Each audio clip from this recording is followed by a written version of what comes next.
পোহৰৰে সপোন কিমান আপোন জাগি জাগি দেখা এটি সপোন তাতে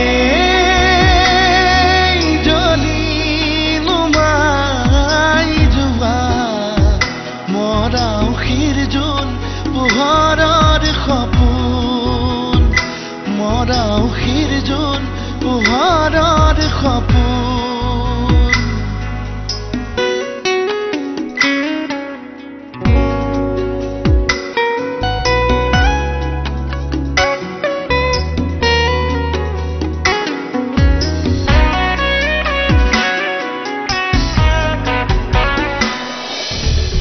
তই মিছাতে সপোন দেখিছ মাজনী তই তাৰ চিন্তা কৰিবলৈ এৰি দে মৃন্ময় তোৰ বাবে এটা অলি সপোন কেতিয়াও নহয় তম কেতিয়াও খং কৰিব নোৱাৰো আৰু সেইদিনাও যদি খং কৰিছিলি মোক কৰা নাই কৰিছিলি যদি মোৰ দৰিদ্ৰতাক মোৰ বৰ্তমানৰ অৱস্থাটো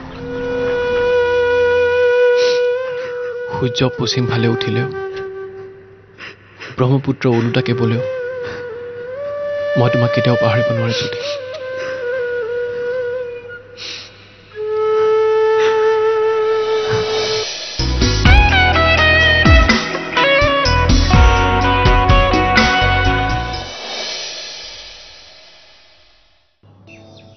আজিহে মোৰ মনটো ভাল লাগিছে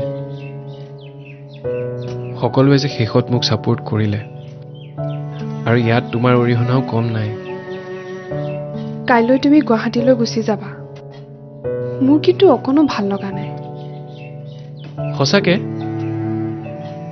তেন্তে মোৰ বাবে তুমি ইমান কষ্ট কিয় কৰিলা কালিৰ পৰা তুমি আৰু বহুত দিনৰ কাৰণে আমাক এৰি থৈ গুচি যাবা মোৰ কিবা দুখ নালাগিব নেকি এৰা মাৰ মুখৰ পিনেতো চাবই নোৱাৰি দুখ মোৰ লাগিব জ্যোতি কিন্তু ভৱিষ্যতৰ সুখৰ বাবে আৰম্ভণিতে অলপ দুখ কষ্টবোৰ সহ্য কৰিবই লাগিব তাত গৈতো আমাক পাহৰিয়ে যাবা শুনিছো চহৰৰ ছোৱালীবোৰ বোলে বৰ ধুনীয়া তাৰমানে তুমি কি ক'ব বিচাৰিছা বুজিও নুবুজাৰ ভাও নধৰিবা কেৱল এটা কথা মনত ৰাখিবা এই জকাইচকীয়া গাঁৱতো তোমাৰ জ্যোতি নামৰ ছোৱালী এজনী আছে যিয়ে তোমাৰ সফলতাত আটাইতকৈ বেছি সুখী হয় আৰু তুমি কিবা দুখ পালে অলপো সহ্য কৰিব নোৱাৰে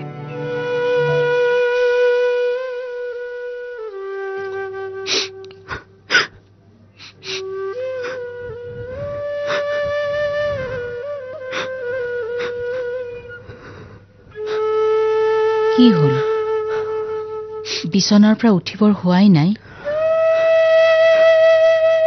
এতিয়া আৰু কাৰোবাক মনত পেলাই কান্দি কান্দি চকু ফুলাই একো লাভ নাই নিজৰ কথা ভাব মই আৰু কাকো একো ক'ব নোৱাৰো মনৰ মানুহজনে যেতিয়া তোৰ মনটো বুজি নাপালে তাৰ কথা ভাবি একো লাভ নাই মাজনী নিজৰ বিয়াৰ বাবে তই নিজকে প্ৰস্তুত কৰ তাৰ বাহিৰে তোৰ হাতত একো ৰাস্তা নাই আৰু মোৰ হাততো নাই আমি কলৰ ভুৰহে পানীৰ খুঁটে যলৈকে উটুৱাই লৈ যায় আমি তলৈকে যাব লাগিব তাৰ বাহিৰে আমাৰ আৰু কোনো গত্যন্তৰ নাই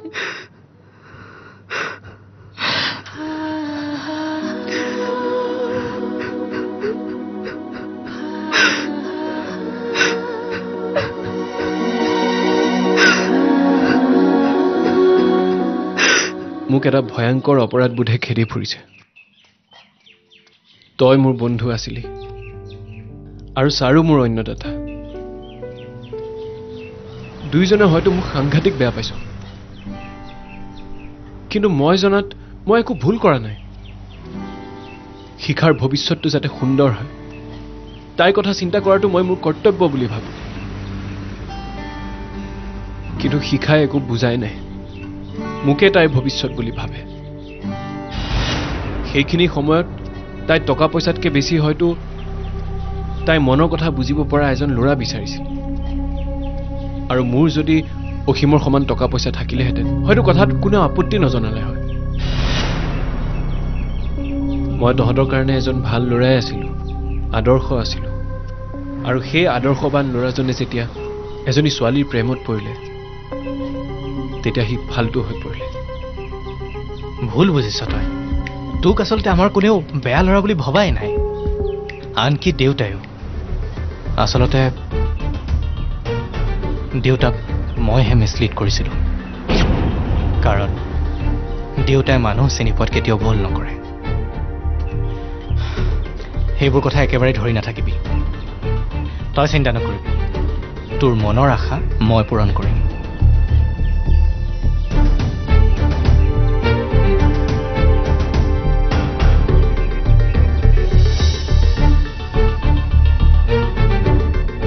সি অকল এম এ পৰীক্ষা দিব বুলিহে আমি জানিছিলো। এইবোৰ আকৌ কি কি পৰীক্ষা দি আছে বা? কৈছো নহয়, বৰ ডাঙৰ পৰীক্ষা। এই পৰীক্ষাত পাছ কৰাই বৰ টান, আৰু পাছ কৰিলে ডাইৰেক্ট চাকৰি। হয় DSP, নহয় ADC, নহয় BDO, মুঠতে এটা ডাঙৰ চাকৰি। তেনেকুৱা এটা পৰীক্ষা দিয়া বুলি আমাক এবাৰ জনাবও নোৱাৰিলে। তহঁত বৰ অভিমানীও। য'ত তহঁতে আশীৰ্বাদ কৰিব লাগে তাত তহঁতে অভিমান কৰ। এতিয়া ভগৱানৰ ওচৰত প্ৰাৰ্থনা জনা তাৰ যাতে APSCৰ ৰিজাল্ট ভাল হয়, আৰু APSCৰ ৰিজাল্ট ভাল হ'লে তাৰ জীৱনৰ গতিপথেই সলনি হৈ যাব। লওক,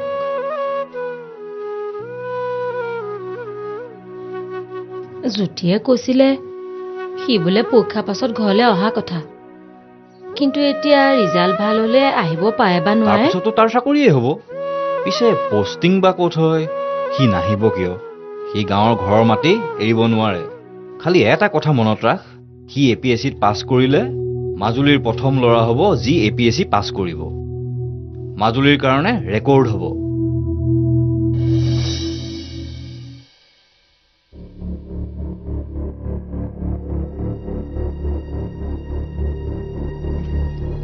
কি ক'লে? আপোনাৰ মুখত তাৰ নাম শুনিম বুলি মই সপোনতো ভবা নাছিলো। কিয়? বিয়া হৈ অহাৰ দিন ধৰি দেখিছো। আপোনাক বিশ্বাসঘাতকতা কৰিবলৈ কোনেও সাহস কৰা নাছিল। অৰ্থাৎ মৃন্ময় বৰ সাহসী ল'ৰা, যিয়ে মোক চেলেঞ্জ কৰিবলৈ সাহস কৰিলে। আপোনাক চেলেঞ্জ কৰা নাই, আপোনাৰ ছোৱালীক কৌশলেৰে ফুচুলাই আপোনাৰ সম্পত্তিৰ লোভত বলিয়া হৈছে। সেইটো তোমাৰ ভুল ধাৰণা। এই সম্পত্তিৰ লোভত বলিয়া হোৱা নাই। ইমান নিকৃষ্ট মাইণ্ডৰ ল'ৰা মৃন্ময় নহয়। সি বহুত ষ্ট্ৰাগল কৰা ল'ৰা। সি নিজৰ সিদ্ধান্তৰ পৰা বিচলিত হোৱা ল'ৰা নহয়। আমাৰ শিখাক পাবলৈ সি যিমান ষ্ট্ৰাগল কৰিছে সেইটো কিন্তু সঁচাই আচৰিত হ'বলগীয়া কথা। কাইলৈ তাৰ APSCৰ ৰিজাল্ট দিব, চাবা সি খুব ভাল ৰিজাল্ট কৰিব। সি ভাল ৰিজাল্ট কৰে, পাছ কৰে, ফেইল কৰে, তাত আমাৰ কি আহে যায়? মুঠতে সি যে আমাৰ পৰা আঁতৰি গৈছে তাতেই ৰক্ষা। মৰম চেনেহবোৰ বৰ আচৰিত বস্তু। তাক পাহৰিও পাহৰিব নোৱাৰি, আৰু তাৰ পৰা আঁতৰি আহোঁ বুলিও আঁতৰি আহিব নোৱাৰি। মানে আপুনি কি ক'ব বিচাৰিছে? তুমি ভৱিষ্যতবোৰ আগতীয়াকৈ দেখা নোপোৱা, গতিকে ভৱিষ্যতে কি হয় তুমি কেৱল চাই থাকা। সময় আহিলে সকলো বুজি পাবা।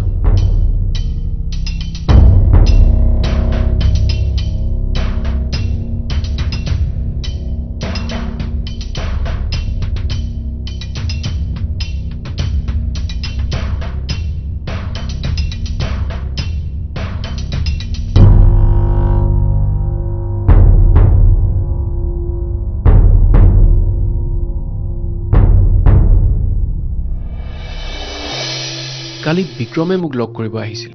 হা? কি কথা কবি? বিক্ৰম তোৰ ওচৰলৈ আহিছিল? কি ক'লে সি? যি ক'লে তাৰ উদ্দেশ্যটোহে মোৰ বুজাত খেলি মেলি হৈ আছে।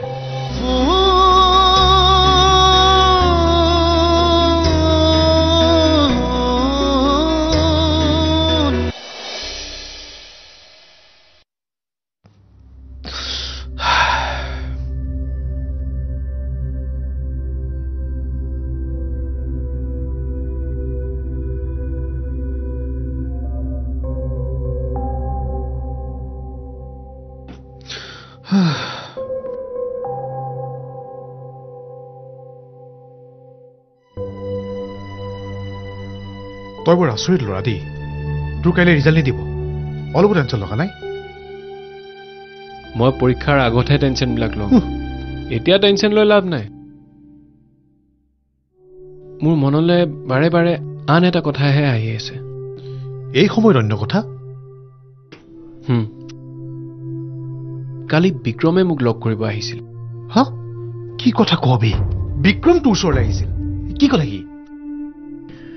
ই ক'লে তাৰ উদ্দেশ্যটোহে মোৰ বুজাত খেলি মেলি হৈ আছে হঠাৎ ইমান দিনৰ মূৰত সি নিজে মোৰ ওচৰলৈ আহি পুনৰ বন্ধুত্ব কৰিব বিচৰা কাৰণটো মই বুজি পোৱা নাই দেই কাৰণ আৰু কি হ'ব ভনীয়েকৰ চাগে বিয়া পাতিছে সেইবাবে তই যাতে গৈ পিছত কিবা খেলি মেলি নকৰ তোক পতাই থ'ব বিচাৰিছে আপোনাৰ যে চিন্তাবোৰ ইমান নিগেটিভ নহয় এনেই ভয় খুৱাই থাকে আপোনাৰ মনলৈ এইবোৰ চিন্তা ক'ৰ পৰা আহে বাৰু তই মোক এটা কথা কচোন ইমান দিনে চকুৰ পাৰি সহিব নোৱাৰা ল'ৰাটোৰ ওচৰলৈ হঠাৎ আহি সৰু হ'ল কিয় সৰু হ'ল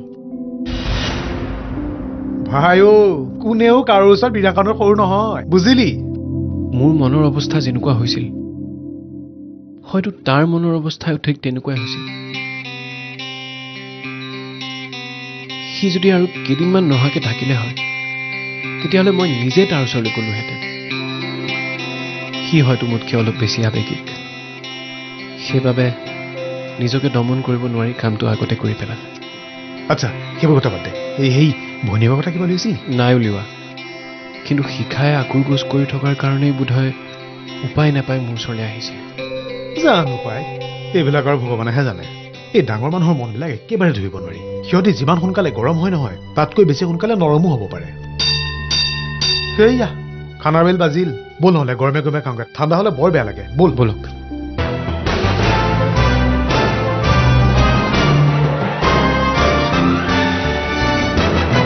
নমস্কাৰ পুৱাৰ 10 বজাৰ বাতৰিলৈ স্বাগতম জনাইছো ষ্টুডিঅ'ত মই মেদিনী আৰু প্ৰথমে দিছো এক ব্ৰেকিং নিউজ কাজিৰঙাত পুনৰ চোৰাং চিকাৰীৰ উপদ্ৰৱ এবাৰ চোৰাং চিকাৰীয়ে কাটি লৈ গ'ল গড়ৰ খৰ্গ আৰু ইতিমধ্যে আৰক্ষীয়ে চোৰাং চিকাৰীৰ সন্ধানত অভিযান অব্যাহত ৰাখিছে যদিও এতিয়ালৈকে চোৰাং চিকাৰী কোনো ধৰণৰ সম্ভেদ লাভ কৰা নাই আৰু পৰৱৰ্তী খবৰলৈ এক ব্ৰেকিং নিউজ ঘোষিত হৈছে এপিএছচি পৰীক্ষাৰ ফলাফল কেইবাগৰাকীও ছাত্ৰ ছাত্ৰীয়ে সুখ্যাতিৰে উত্তীৰ্ণ হ'বলৈ সক্ষম হৈছে এপিএছচি পৰীক্ষাত প্ৰতিগৰাকী ছাত্ৰ ছাত্ৰীৰ মনৰ ভাৱ লগতে প্ৰতিক্ৰিয়া আমি আপোনালোকক জনাই যাবলৈ চেষ্টা কৰিম আৰু এই মুহূৰ্তত গুৱাহাটী বিশ্ববিদ্যালয়ৰ পৰা পোনপটীয়া সম্প্ৰচাৰত আছে আমাৰ সাংবাদিক অৰূপ ভূঞা আৰু অৰূপ ভূঞাৰ সৈতে আছে গুৱাহাটী বিশ্ববিদ্যালয়ত অধ্যয়নৰত মৃন্ময় হীৰাই সুখ্যাতিৰে উত্তীৰ্ণ হ'বলৈ সক্ষম হৈছে আৰু মৃন্ময় মনৰ কথা আমাক জনাব আমাৰ সাংবাদিকে অৰূপ আমি পুনৰবাৰ আপোনাৰ ওচৰলৈ আহিছোঁ হয় মেদিনী মই এতিয়া উপস্থিত আছো গুৱাহাটী বিশ্ববিদ্যালয় মাধৱ বেজবৰুৱা 1 নং দুমহলীয়া ছাত্ৰবাসত আপোনালোকক আমাৰ কেমেৰা পাৰ্চনে দেখুৱাইছে এক সুকীয়া পৰিৱেশ ইয়াত এটা সুকীয়া পৰিৱেশ বিৰাজ কৰিছে আপোনালোকে দেখিবলৈ পাইছে উৎসাহমুখৰ পৰিৱেশ এটা সৃষ্টি হৈছে আপোনাৰ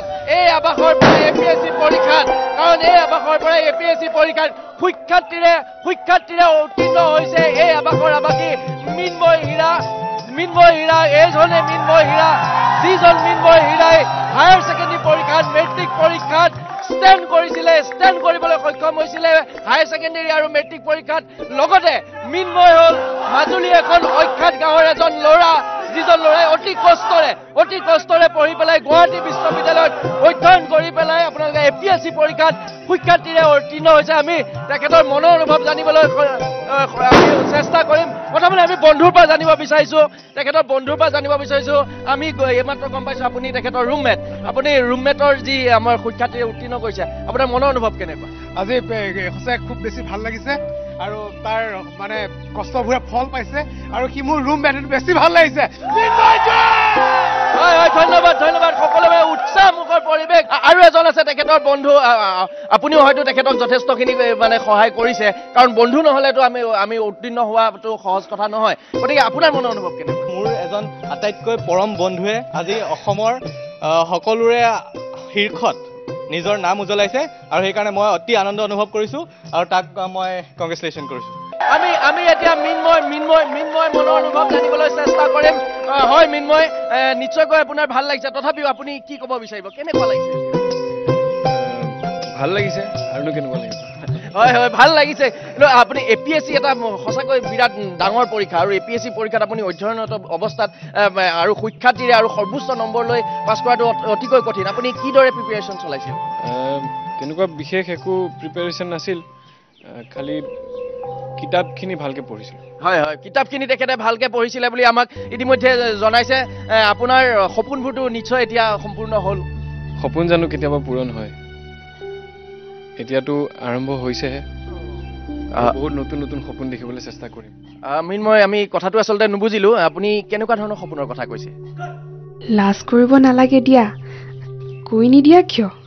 তোমাৰ ওচৰত মই থাকিব লাগিছিল। তোমাৰ সপোনৰ কথা মই মুকলিকৈয়ে কৈ পেলালোহেঁতেন।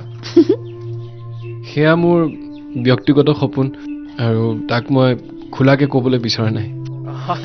হয় হয়, এইটো নিশ্চয়কৈ এক মধুৰ সপোনেই হ'ব।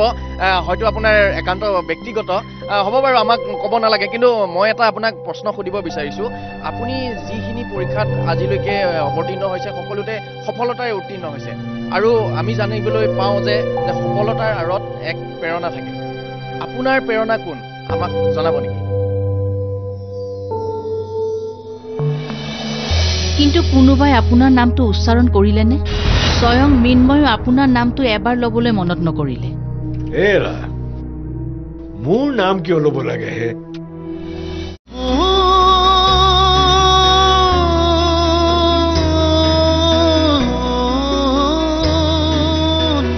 মই এটা আপোনাক প্ৰশ্ন সুধিব বিচাৰিছোঁ। আপুনি যিখিনি পৰীক্ষাত আজিলৈকে অৱতীৰ্ণ হৈছে সকলোতে সফলতাৰে উত্তীৰ্ণ হৈছে, আৰু আমি জানিবলৈ পাওঁ যে সফলতাৰ আঁৰত এক প্ৰেৰণা থাকে। আপোনাৰ প্ৰেৰণা কোন, আমাক জনাব নেকি?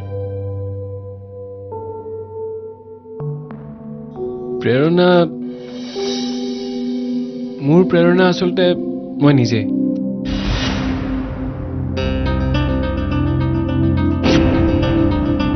মই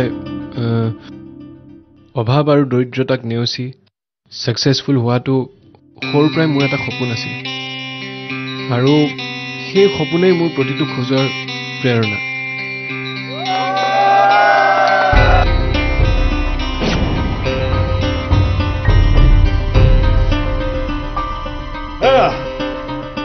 শুনিছানে? ক'ত আছা? এই মাৰ ক'ত? কি হ'ল ইমান টেটু ফালি চিঞৰি আহিছে যে? মই কৈছিলোৱে নহয়, সি মোৰ ছাত্ৰ। সি এদিন ডাঙৰ মানুহ হ'বই। দেখিলা সি APSCত কিমান ভাল ৰিজাল্ট কৰিলে। কিন্তু কোনোবাই আপোনাৰ নামটো উচ্চাৰণ কৰিলেনে? স্বয়ং মৃন্ময়ো আপোনাৰ নামটো এবাৰ ল'বলৈ মনত নকৰিলে। এৰা, মোৰ নাম কিয় ল'ব লাগে হে?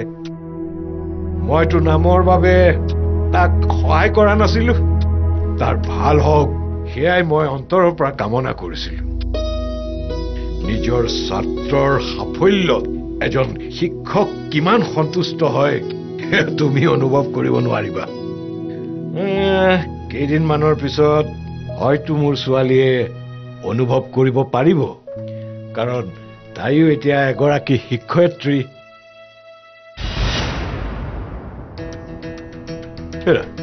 কি হলে তাই? তাৰ নামত তাইৰো কম কষ্ট হোৱা নাই, কিন্তু আমাৰ নামটো কোনো এবাৰ উচ্চাৰণেই নকৰিলে।